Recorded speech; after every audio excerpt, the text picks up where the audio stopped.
नमस्ते। आज की इस पड़ताल में हम भारत की 5 ऐसी कंपनियों को करीब से जानेंगे जो हमारी स्रोत सामग्री के मुताबिक अपने बाजारों में पूरी तरह से छाई हुई हैं। तो आगे कैसे बढ़ेंगे? सबसे पहले तो यही समझेंगे कि मोनोपोली स्टॉक आखिर होता क्या है। फिर एक एक करके पिडिलाइट, सीडीएसएल और बीईएल जैसी कंपनियों की बात करेंगे। और हाँ, कैम्स और पावर ग्रिड को भी देखेंगे। आखिर में इन सब से एक निवेशक के तौर पर क्या सीखा जा सकता है, उस पर भी नजर डालेंगे। चलिए तो सबसे पहले ये साफ कर लेते हैं कि जब हम मोनोपोली स्टॉक कहते हैं तो हमारा मतलब क्या है, खासकर भारतीय बाजार के संदर्भ में। अच्छा, तो जैसे ही मोनोपोली शब्द सुनते हैं, दिमाग में आता है कि कोई ऐसी कंपनी होगी जिसका कोई कॉम्पिटिटर ही नहीं है, अकेली खिलाड़ी। पर असल में ऐसा बहुत कम होता है। तो असल मतलब ये है, ये वो कंपनियां हैं जिनका मार्केट शेयर इतना ज़्यादा है, मतलब 60 से 70% या उससे भी ज़्यादा, कि वही अपने सेक्टर के निर्विवाद लीडर बन जाती हैं। एक तरह से वही इंडस्ट्री के नियम तय करती हैं। चलिए अब अपनी पहली कंपनी की बात करते हैं। एक ऐसा नाम जो शायद हर घर में जाना जाता है। बिल्कुल सही, पिडिलाइट इंडस्ट्रीज। और ये जो नंबर है ना, ये उनके दबदबे की पूरी कहानी कहता है। सोचिए, एडहेसिव और सीलेंट के बाजार का 70% हिस्सा अकेले पिडिलाइट के पास है। मतलब बाकी सब मिलके सिर्फ 30% में है। अब जरा इसके फाइनेंशियल्स पर नजर डालते हैं। देखिए, पिछले 10 साल में सेल्स 10% और प्रॉफिट 15% की रफ्तार से बढ़ा है, जो कि बहुत अच्छा है। लेकिन ध्यान देने वाली बात है इसका पीई रेशियो। ये 66 पर है, जबकि इंडस्ट्री का औसत सिर्फ 40 है। इसका सीधा मतलब यह है कि बाजार इस कंपनी को लेकर बहुत बुलिश है और इसकी भविष्य की कमाई के लिए आज ज्यादा कीमत देने को तैयार है। तो हर सिक्के के दो पहलू होते हैं ना, है ना? पिडिलाइट के साथ भी कुछ ऐसा ही है। एक तरफ इसकी ताकत है इसका जबरदस्त ब्रांड फेविकॉल, डॉक्टर फिक्सिट और 4 लाख से ज्यादा दुकानों का नेटवर्क।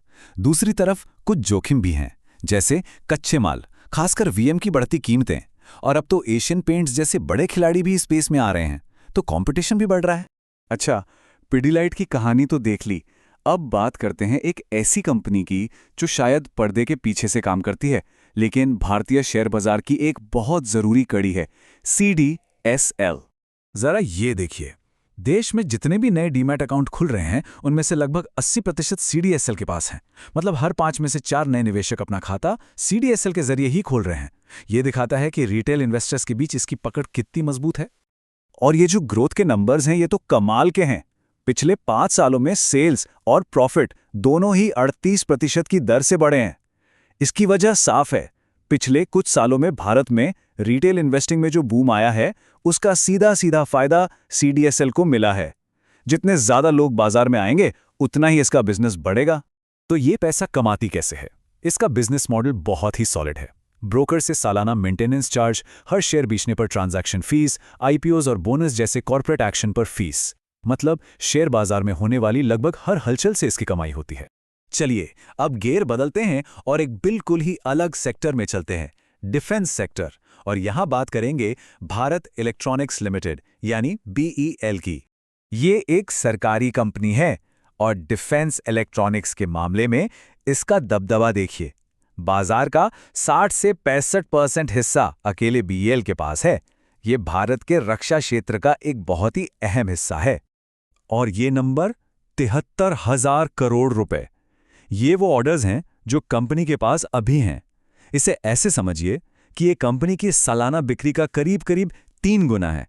मतलब आने वाले कई सालों के लिए कंपनी की कमाई एक तरह से पक्की है। इसके फाइनेंशियल्स भी इसकी मजबूत पोजीशन को दिखाते हैं। पिछले 3 साल में प्रॉफिट 30% सीएजीआर से बढ़ा है। आरओई भी 26% का है। ये साफ बताता है कि कंपनी न सिर्फ एक लीडर है, बल्कि इस हाई ग्रोथ सेक्टर का पूरा फायदा भी उठा रही है।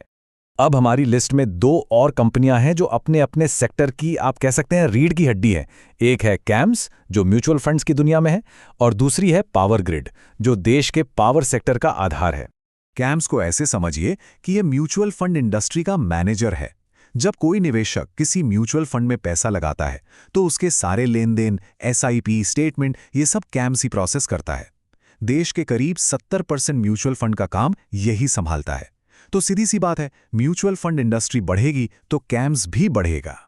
और बिल्कुल इसी तरह पावर ग्रिड है, जो बिजली कहीं भी बनती है, कोयले से, सोलर से, उसे पूरे देश में पहुंचाने का काम पावर ग्रिड का नेटवर्क करता है। ये बिजली के लिए एक तरह का नेशनल हाईवे है। और देश में एक राज्य से दूसरे राज्य में जाने वाली लगभग 85% बिजली इसी के नेटवर्क से होकर गुजरती है। अब इन दोनों को साथ में रखकर देखते हैं। कैम्स 70% मार्केट शेयर, लगभग कर्ज मुक्त और 38% का शानदार आरओई। वहीं पावर ग्रिड 85% मार्केट शेयर, लेकिन इंफ्रास्ट्रक्चर बिजनेस होने की वजह से कर्ज ज्यादा है, पर इसका पीई रेशो इंडस्ट्री के औसत से कम है, जो इसे आकर्षक बना सकता है। तो देखिए, दोनों अपने अपने फील्ड के किंग हैं, लेकिन इनके फाइनेंशियल प्रोफाइल कितने अलग हैं। तो ठीक है, हमने इन 5 दमदार कंपनियों की कहानी देख ली, पर इससे एक निवेशक के लिए क्या सबक मिलता है? आखिर इन सब बातों का मतलब क्या है? तो सबसे जरूरी बात यह है कि किसी भी कंपनी का मोट यानी उसका कंपेटिटिव एडवांटेज देखिए, लेकिन सिर्फ डोमिनेंस देखकर निवेश करना सही नहीं है। वैल्यूएशन देखना बहुत जरूरी है। मतलब पीई रेशियो क्या है। हमेशा यह भी ध्यान रखें कि बड़े से बड़े खिलाड़ी के लिए भी नया कंपटीशन आ सकता है। और हाँ, कच्चे माल की लागत या सरकारी नियमों में बदलाव जैसे जोखिमों पर भी नजर रखना जरूरी है। और एक तरीका जो स्रोत सुझाता है वो है स्टॉक एसआईपी का, ताकि अलग अलग कीमतों पर खरीदकर कीमत को एवरेज किया जा सके। और हमारी स्रोत सामग्री का ये कोट आज की पूरी चर्चा का सार बताता है कि सिर्फ अच्छी बातें नहीं, बल्कि जोखिम को समझना भी उतना ही जरूरी है।